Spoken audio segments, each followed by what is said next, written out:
Hello friends, welcome back to my channel. আমি সুনিতা শুরু করছি আজকে নতুন একটি ভ্লগ।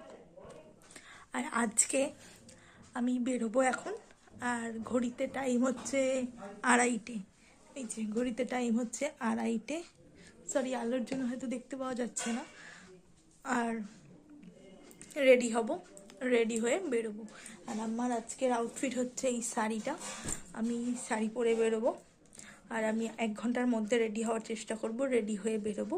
তাহলে চলো ঝটপট রেডি হয়ে নিই। আর রেডি হয়ে তারপরে আবার ভিডিওটা কন্টিনিউ করছি। আমার চলে এসেছি, আমার মুখের মেকআপ হয়ে গিয়েছে।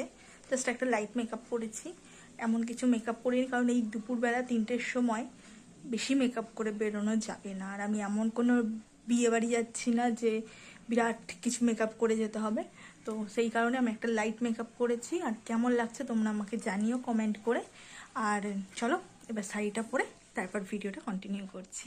হ্যালো, এবার আমি চলে এসেছি, এবার আমি রেডি হয়ে গেছি সম্পূর্ণ।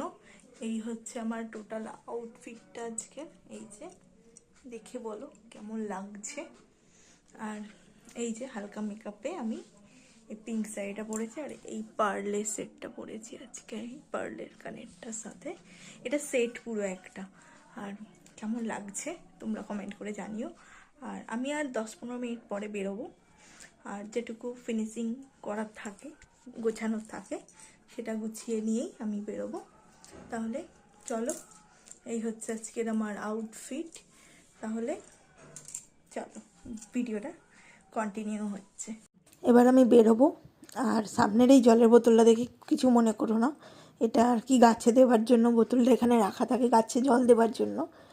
তো আমি এখন বেরোবো, তাড়াতাড়ি জুতো পরে রেডি হয়ে নিয়ে বেরোই। আমি এখান থেকে এখন হেঁটে যাব চৌমাথা, সেখান থেকে আবার অটো ধরতে হবে।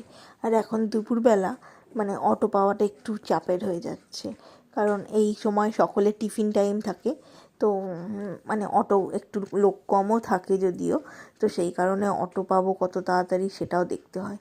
তো চলো ভিডিওটা কন্টিনিউ করি। আমি বেরোই, বেরোতে বেরোতে তোমাদের সাথে গল্প করছি।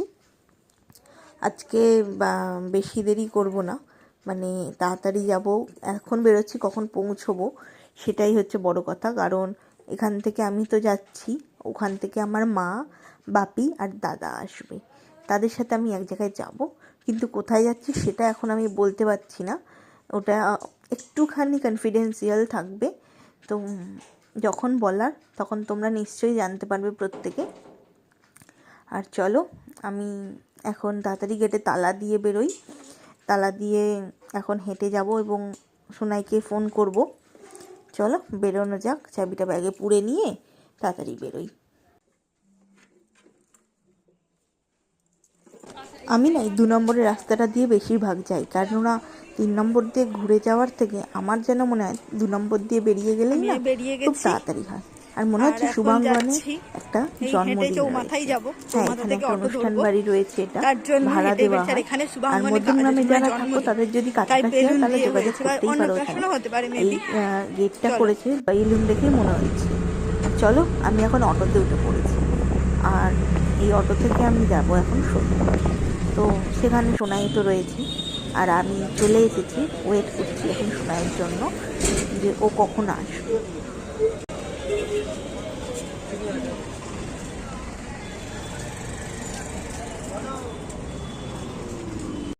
চলো এবারে আমরা চলে এসেছি আমাদের ফেরিঘাটে।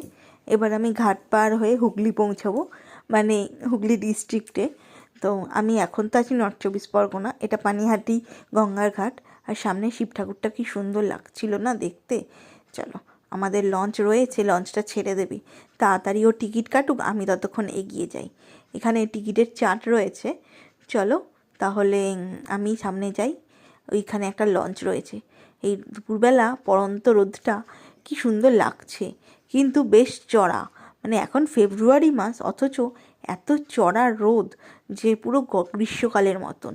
মানে এত গরম পড়ে যাচ্ছে, এবছর যে কতটা গরম পড়বে সেটা নিয়ে যথেষ্ট সন্দেহ আছে। ঠিক গত বছর যেরকম পড়েছিল, গত বছর তো ভীষণ গরম ছিল, এবছরও তাই। আর এখন ভাটা টাইম চলছে, আর এখানে না বাড়ির কালী পুজো হয়েছে, সেই কালী ঠাকুর বিসর্জন হচ্ছে। চলো ভিডিওটা করতে করতে তাড়াতাড়ি দৌড় লাগাই, এবার লঞ্চ ছেড়ে দেবে, হর্ন দিচ্ছে। চলো ভিডিওটা তারপর করছি। ওপারটা হুগলি আর এপারটা হচ্ছে তোমার উত্তর 24 পরগনা, তাই তো? আমার না লঞ্চে করে গঙ্গা পারাপার হতে বা গঙ্গার ভ্রমণটা আমার খুব ভালো লাগে। মানে চারিপাশে জল এবং দুপাশে মানে এত সুন্দর লাগে না, বেশ মনোরম লাগে। আমার এই ফেরি পারাপারটা বরাবরই খুব পছন্দের। আমি জানি না, সমুদ্র পাহাড় সবই ভিন্ন ভিন্ন প্রকৃতির হয়। আমার পাহাড় যেমন ভালো লাগে তেমনই সমুদ্রও ভালো লাগে, কিন্তু হয়তো দুটোর মধ্যে বাঁচতে বললে আমি পাহাড়টাই বেছে নেব। তবে হ্যাঁ, আমার গঙ্গাবক্ষে ভ্রমণ করা কিন্তু আরও বেশি ভালো লাগে। ঠান্ডা ফুরফুরে হাওয়া, চারিপাশে সবুজ এবং গঙ্গার যে জল, মায়ের কোলে ভেসে এপার থেকে ওপার ভ্রমণ আমার খুবই পছন্দের। আমার মতন তোমাদের কার কার ভালো লাগে এটা জানিও কিন্তু।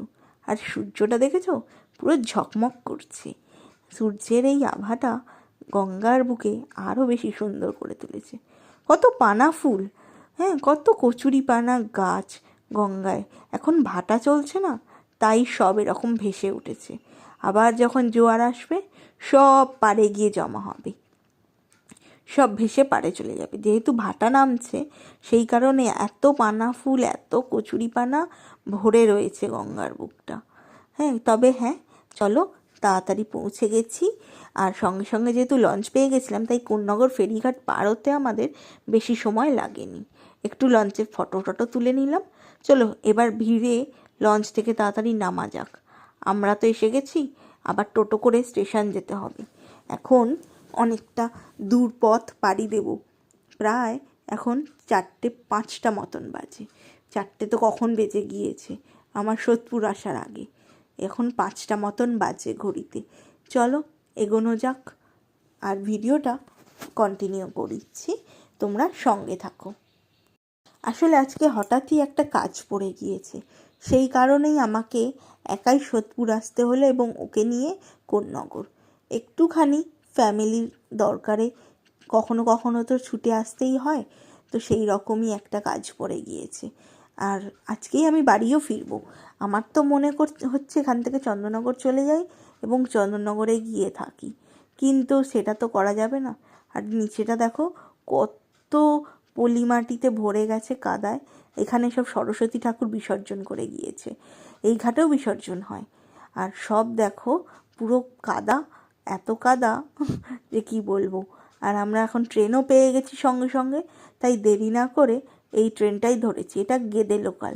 এটা বেশ ভিড় হয়, কিন্তু দুপুরবেলা বলে এখন ফাঁকা, আর আমরা জায়গাও পেয়েছি। এখন তাড়াতাড়ি এটাই পেলাম, এর পরের ট্রেনটা ধরতে গেলে আরও 10 মিনিট লেট করতো, সেই কারণে আর লেট করিনি। এটা যখন পেয়ে গেলাম উঠে পড়েছি। আর এখন দুপুরবেলা বিকেলের টাইম তো, প্রায় 5:10, আর ট্রেনটা বেশ ফাঁকা। এখানে এখন নামার জন্য আমরা দাঁড়িয়ে পড়েছি। এবার কোন্নগর থেকে আমরা চলেই এসেছি আমাদের গন্তব্যে, আমরা নামবো। চলো। আর এও ট্রেনে হাওয়া খেতে খেতে যাচ্ছে, এত হাওয়া খাওয়ার ইচ্ছে। আর নেমে বলে চা খাবো, তাই আমরা দুজনে দুটো চা নিচ্ছি আর মা বাপি দাদার জন্য অপেক্ষা করছি। তাই কাকু দুটো চা দিল, আর এখানে আমার মা বাপি দাদাও এসে গিয়েছে। এখন আমরা কিন্তু ফিরছি, দাদারা এসে গিয়েছিল। আমরা এখান থেকে ট্রেন ধরবো, এটা শেওড়াফুলিতে আছি। আর ভিডিওটা এখানেই শেষ করছি, যাতে দেখা করিস। আচ্ছা, শিবদাকে একটা মেসেজ, শিবদা দেখা করতে বলেছে, পিতাদি ব্লগটা দেখলে বলে দেবে। আর যাই হোক, ভিডিওটা এখানে শেষ করলাম, আর দেখা হচ্ছে পরবর্তী ব্লগে। ততক্ষণ সবাই ভালো থাকবেন, সুস্থ থাকবেন, আর টাটা। ততক্ষণের জন্য দেখা হচ্ছে নতুন একটা ব্লগে।